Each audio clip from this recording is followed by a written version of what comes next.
दरअसल एनकाउंटर को अंजाम देना, आपको हम यह बता दें कि इतना आसान भी नहीं है।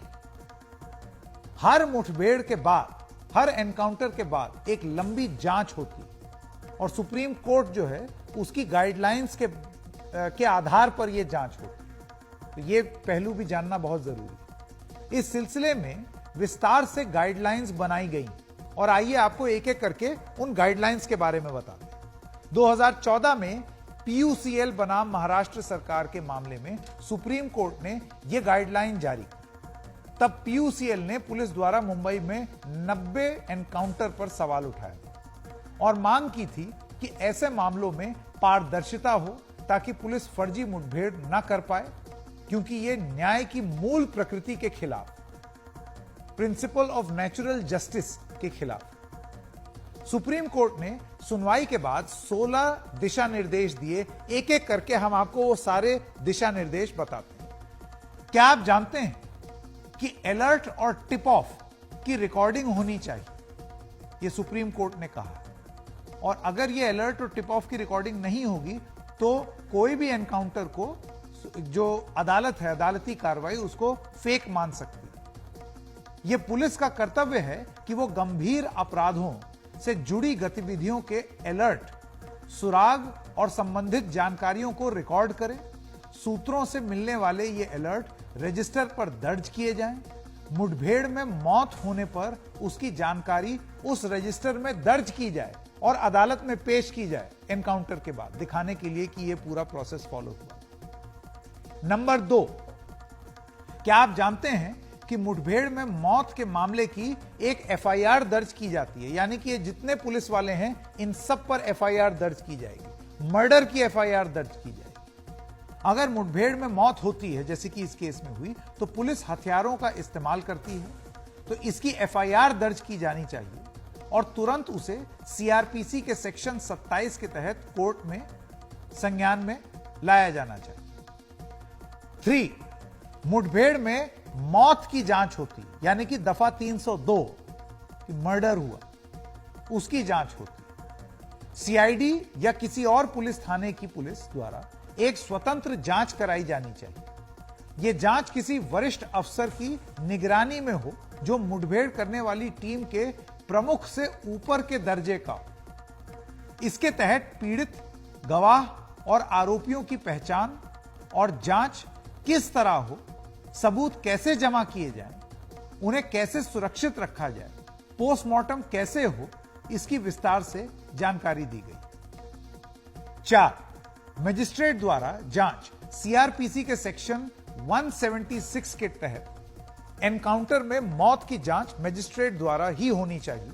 जांच की रिपोर्ट जुडिशियल मजिस्ट्रेट को भेजी जानी चाहिए। 5, राष्ट्रीय या राज्य मानवाधिकार आयोग को सूचना देनी चाहिए, यानी कि एनएचआरसी या एसएचआरसी को एनकाउंटर में मौत की तुरंत सूचना दी जानी चाहिए। हालांकि एनएचआरसी को तुरंत इसमें शामिल होने की जरूरत नहीं होती जब तक इस बात पर गंभीर सवाल खड़े न हो जाएं कि जांच निष्पक्षता से नहीं की गई। 6, पीड़ित को मेडिकल सहायता। पुलिस फायरिंग में घायल व्यक्ति को तुरंत मेडिकल सहायता उपलब्ध कराई जानी चाहिए।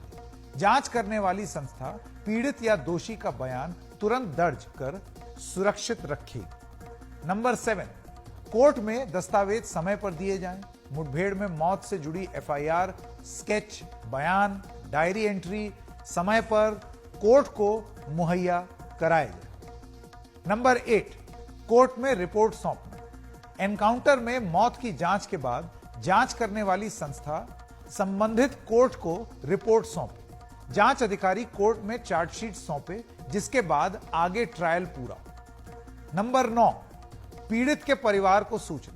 अगर पुलिस फायरिंग में किसी की मौत हो जाती है तो उसके परिवार को तुरंत इसकी सूचना दी जानी चाहिए। नंबर 10, एनएचआरसी को हर 6 महीने पर रिपोर्ट, पुलिस हर 6 महीने पर 15 जनवरी या 15 जुलाई तक एनएचआरसी को पुलिस मुठभेड़ों में मौत की रिपोर्ट सौंपे। नंबर 11, दोषी पुलिसकर्मियों पर कार्रवाई। जांच के बाद अगर पुलिसकर्मी दोषी पाए जाते हैं तो तुरंत जरूरी कार्रवाई हो। नंबर 12, पीड़ित के आश्रितों को मुआवजा।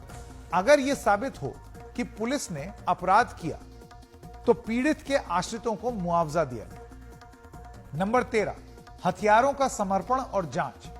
जांच अधिकारी एनकाउंटर में शामिल पुलिसकर्मियों के हथियार लेकर नियमों के तहत उनकी फोरेंसिक या बैलिस्टिक जांच करा सकते हैं। नंबर 14, संबंधित पुलिसकर्मियों के परिसर को सूचना।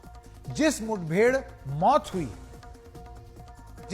में मौत हुई है और उसमें शामिल पुलिसकर्मियों के परिवार को जानकारी दी जाए और अगर उन्हें वो किसी तरह की कानूनी सहायता मांगे तो मुहैया कराई जानी चाहिए। नंबर 15, पुलिस अफसरों को तुरंत पुरस्कार नहीं।